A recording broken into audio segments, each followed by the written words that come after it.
ওই যে বরমশাই আর বনু আমার তিনজন বেরিয়ে পড়েছিলাম ঠাকুর দেখতে আমাদের পাড়ায়। ওই যে আমাদের মাইতে পাড়ায় এটা হয়েছিল, খুব সুন্দর, মায়ের মুখটা দেখলে মনটা ভরে যায়।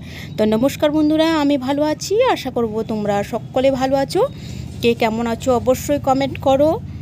আর এই ভিডিওটা দিতে দেরি হওয়ার জন্য ক্ষমা করবে।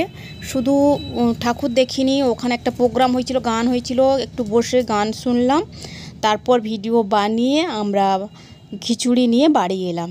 কিন্তু ওই দিনে আমাদের পাড়ায় যেহেতু দুটো ঠাকুর হয়েছিল, তাই দুটো ঠাকুরই দর্শন পেয়েছি। এখানে দুর্গা ঠাকুরের মতো এত বড় ঠাকুর মানে পুজো হয় না, জগদ্ধাত্রী পুজো চন্দননগরে বড় করে হয়, কলকাতায় এত বড় করে হয় না।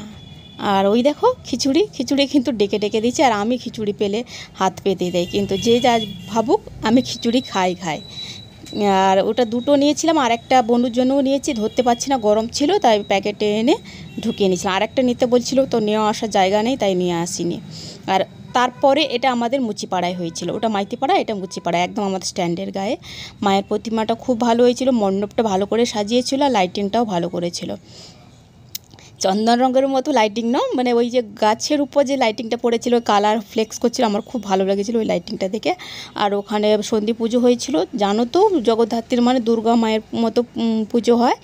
আর তোমরা সকলে অবশ্যই কমেন্ট বক্সে জয় মা জগদ্ধাত্রী বলে লিখবে।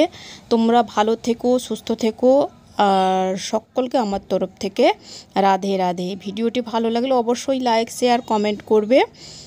যারা আমার চ্যানেলটিকে দেখছো, প্লিজ ইউটিউবে চ্যানেল যারা আছে তারা অবশ্যই সাবস্ক্রাইব করো। আর যারা ফেসবুক বলবো ফ্রেন্ড রিকোয়েস্ট পাঠাও না, তোমরা আমাকে ফলো করো, ফলো বোতাম আছে ওটা ক্লিক করো।